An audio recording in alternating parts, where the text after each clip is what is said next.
AITA for taking sick leave, only to have my boss fire me because I'm an immigrant and don't understand American laws? Ida? Seriously. Because this is America, the land of freedom, where you can be fired for sneezing in the wrong direction. I work in a warehouse in Ohio, one of those massive logistics centers where they promise benefits, career paths, team building. And what you really get is, just load boxes and stay invisible. You're not a person. You're a broken part of the supply chain. Miss your schedule? Die, but don't be late. My name is Eddie. I'm from El Salvador. No citizenship yet, but I have a green card. I worked straight up, no sick days, no holidays, even shipped packages on Christmas without complaining. I was so naive. I thought if you did everything right, nobody would mess with you. Ha! Enter America. Last Monday, I wake up with the mother of all colds. Fever, head pounding, body ache. All signs that I couldn't make my shift. I went to urgent care. The doctor says, "You have the flu. 3 days off. Rest."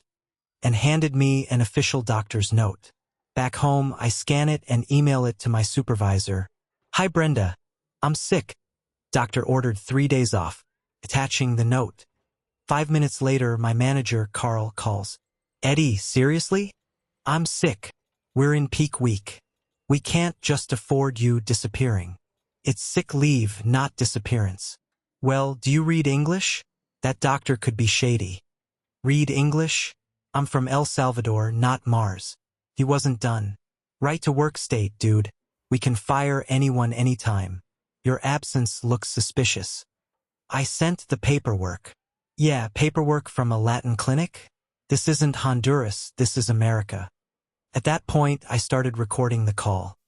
He basically threatened me because he thought my accent meant I wouldn't comprehend American laws. So I escalate.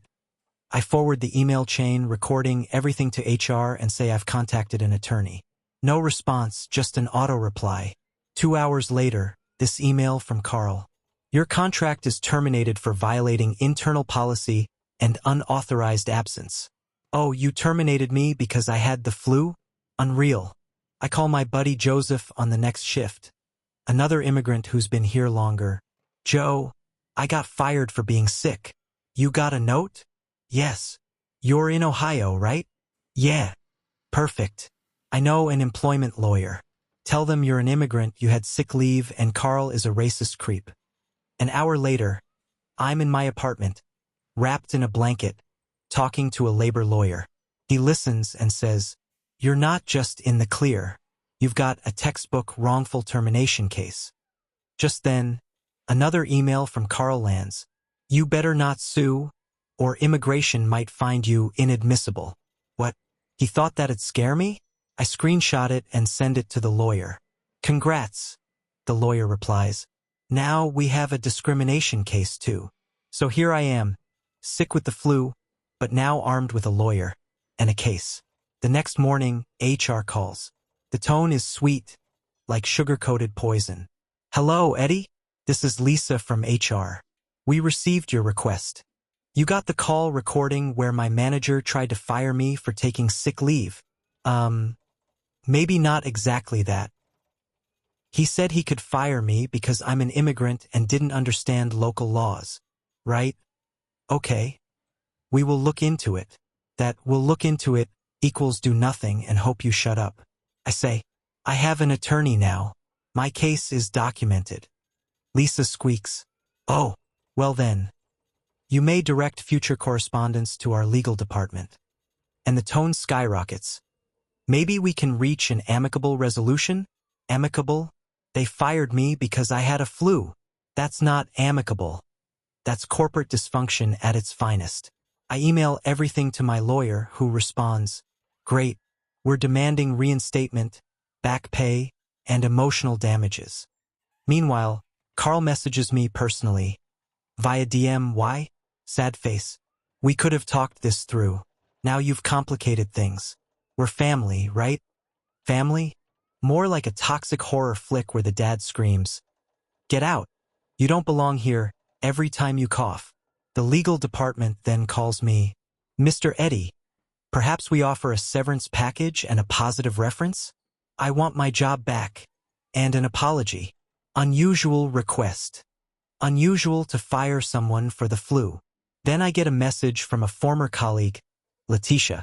Carl said you were trouble from the start, and just another Latino demanding rights. That's it, this is officially a discrimination case. My lawyer is stoked. Now we have a federal claim too. Then HR sends an urgent email. We'd like to reinstate you with full back pay and provide additional diversity training for managers. Thanks, corporate white savior. I decline. No. I want a written apology from Carl admitting he was wrong, or we go to court. Silence. Carl vanishes. Leticia messages. You're a legend. You stood up and they actually backed down. Still sick but proud. I only wanted tea and Netflix. But now I'm a symbol. The mediation day arrives, not a full-on courtroom, but a labor commission hearing. I show up in borrowed jacket, looking like a crime drama accountant, facing Carl and his lawyer, both sweating bullets. Carl hand extended. Hey Eddie, glad we're meeting, let's resolve this. You fired me. It was just stress. A misunderstanding. Misunderstanding? That's when you accidentally say, I love you, to your Uber driver. Not firing someone for having the flu. My lawyer lays out the evidence. Doctor's note, recorded threats, racist chat messages. Carl's face goes from red to beet. HR rep offers. We can delete the termination record and give you 2 weeks' pay. No. For weeks. No thanks. We can reinstate you fully. With a written apology from Carl. Carl looks at his lawyer. Okay, I'll write it. Next day, a 2-page apology from Carl arrives. I, Carl Mason, acknowledge my decision to terminate Eddie was based on mistaken assumptions and violated both company policy and state law. It reads like a confession. Copied to HR, legal, you name it. 2 days later, I'm back at the warehouse. Same shitty coffee, broken scanners, and that rotting cardboard scent. Only this time, everyone looks at me like I'm some holy messenger. A coworker whispers, You actually came back? Yeah. And nothing happened? Except they called training for Carl. Wow. Carl appears by the line, acting chipper. Hey Eddie. Great to have you back. We missed you. You missed me? 3 weeks ago you were threatening me with immigration warnings. He hands me coffee. I stare. Nice. Just don't post that apology on Reddit, alright? He laughs. I don't. 2 weeks later, surprise. Leticia whispers. They're doing an internal investigation into Carl's behavior. Hope they make him read labor laws at gunpoint. He's nervous. Caught without Starbucks, never seen him so pale. HR calls me to a meeting. As part of the review, we'd like to get your perspective on Carl's conduct. I stare. It's not just conduct. It's outright discrimination. I lay out everything again. The racist messages, threats, the record. Then I reveal a screenshot Leticia passed me. They migrated in and now they're demanding rights. We need new hiring policies. HR takes furious notes. A week later, Carl is sent to Texas to attend diversity training. Conveniently, his new assignment seems to isolate him in Montana logistics for the foreseeable future. Meanwhile, coworkers regard me as mythical. You're the guy who forced the company to actually follow the law, one says quietly. HR begins sending me surveys. Would you like to help them with new training modules on unconscious bias? So I do. I get invited to speak. Slide titled, How Not to Be Carl.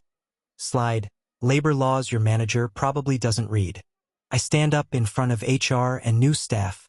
Hi, I'm Eddie.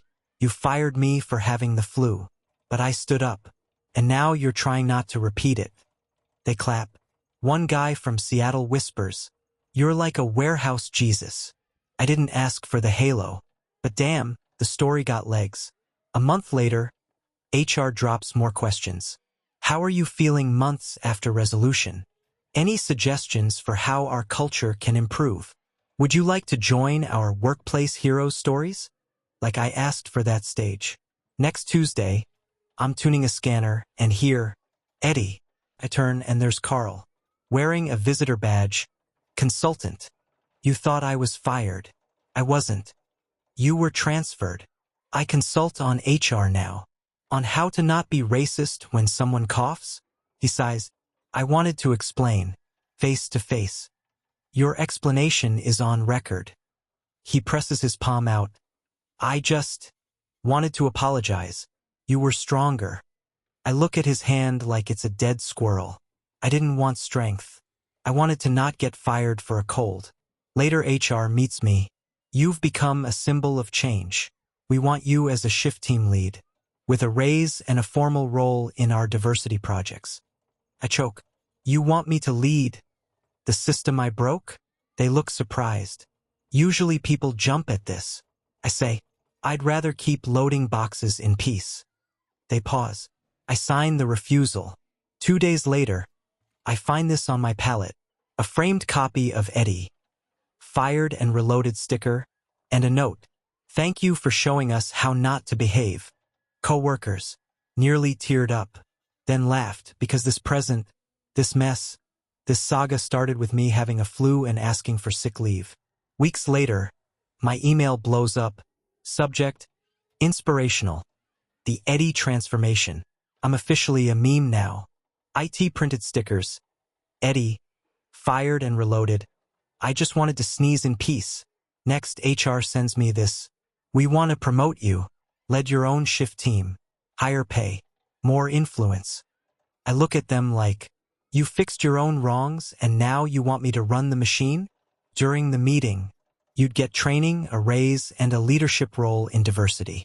Can I just keep loading boxes and skip the fanfare? We're surprised. Most people love the prestige. I just want the right to get sick without being fired. Silence registered. They got it. I declined. A few days later, on my workstation, on top of my scanner, sits a sealed envelope. Inside, 1. A handwritten note. Thanks for showing us what integrity looks like. Your co-workers. 2. A framed Eddie, fired and reloaded sticker turned plaque. You are the only boss we'd pick ourselves. I nearly cried, or maybe just choked up. Then I let out one big laugh. Because this wild story all started with one flu and a doctor's note. And given how the system works, that note should have been enough to just go rest. Instead, through fighting back, I ended up proving how broken things were. So what about you? Have you ever been punished for doing exactly what was right, like having a sick day? Or maybe you took the promotion and never looked back. Let's blow open the comments below. Sharing is caring, and justice is contagious.